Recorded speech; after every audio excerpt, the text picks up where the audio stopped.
ಬೆಂಗಳೂರು ಗ್ರಾಮಾಂತರದ ಮಹಾಜನತೆ ತೀವ್ರವಾದಂತಹ ಪಶ್ಚಾತ್ತಾಪವನ್ನು ಪಡ್ತಾ ಇದ್ದಾರೆ. ಎಂತಹ ಆಸಾಮಿಗೆ ನಾವು ನಮ್ಮ ಅಮೂಲ್ಯವಾದಂತಹ ಮತವನ್ನು ಚಲಾವಣೆ ಮಾಡಿದ್ವಿ ಅಂತ. ಸನ್ಮಾನ್ಯ ಡಿ.ಕೆ. ಶಿವಕುಮಾರ್ ಅವರು ಪ್ರಮಾಣ ವಚನವನ್ನು ಸ್ವೀಕಾರ ಮಾಡಿ ಪಾರ್ಲಿಮೆಂಟಿನ ಸದಸ್ಯರಾಗಿರ್ತಾರೆ. ಡಿ.ಕೆ. ಸುರೇಶ್ ಅವರು ಪ್ರಮಾಣ ವಚನವನ್ನು ಮಾಡಿ ಪಾರ್ಲಿಮೆಂಟಿನ ಸದಸ್ಯರಾಗಿರ್ತಾರೆ. ಪಾರ್ಲಿಮೆಂಟಿನಲ್ಲಿ I will uphold the integrity and sovereignty of India ಅಂತ ಹೇಳಿ ಪ್ರಮಾಣ ವಚನವನ್ನು ಸ್ವೀಕಾರ ಮಾಡಿರ್ತಾರೆ.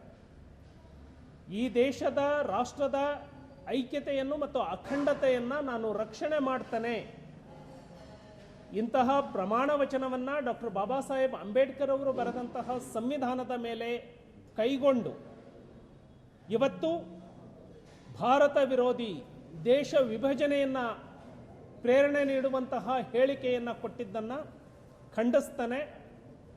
ಕಾಂಗ್ರೆಸ್ನವರು ತಮ್ಮ ಸ್ಥಿಮಿತವನ್ನು ಕಳ್ಕೊಳ್ತಾ ಇದ್ದಾರೆ. ವೀರಪ್ಪ ಮೊಯ್ಲಿ ಅವರು ಹೇಳ್ತಾರೆ, ನರೇಂದ್ರ ಮೋದಿ ಅವರು ಬ್ರಾಹ್ಮಣರಲ್ಲ, ಅವರನ್ನು ಹೇಗೆ ಒಳಗಿಬಿಟ್ರಿ, ಪ್ರಾಣ ಪ್ರತಿಷ್ಠಾಪನೆಗೆ ಅವರನ್ನು ಹೇಗೆ ಒಳಗಿಬಿಟ್ರಿ ಅಂತ. ಇದು ಸಂವಿಧಾನ ವಿರೋಧಿ ಅಲ್ವಾ? ಸೊ ಡಿ.ಕೆ. ಸುರೇಶ್ ಅವರು ಇಡೀ ದೇಶದ ಮುಂದೆ ಕ್ಷಮೆಯನ್ನು ಯಾಚಿಸಬೇಕು.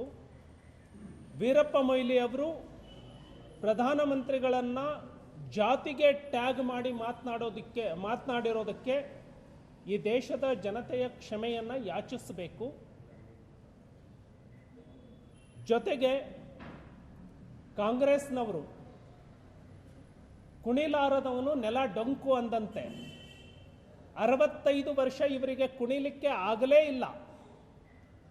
65 ವರ್ಷ ಈ ದೇಶದಲ್ಲಿ ಬಡತನವನ್ನು ಜೀವಂತವಾಗಿ ಇಟ್ಟರು. 10 ವರ್ಷದಲ್ಲೇ ಆಗ್ತಾ ಇರುವಂತಹ ಪ್ರಗತಿಯನ್ನು ನೋಡಿ ಸಹಿಸಿಕೊಳ್ಳಲಿಕ್ಕೆ ಸಾಧ್ಯ ಆಗ್ತಾ ಇಲ್ಲ.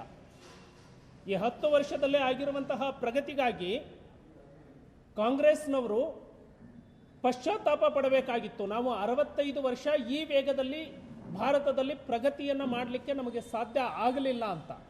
ಅದರ ಬದಲಾಗಿ ನೆಲ ಡೊಂಕು ಅಂತ ಹೇಳಿ ಪಲಾಯನವಾದವನ್ನು ಮಾಡ್ತಾ ಇದ್ದಾರೆ.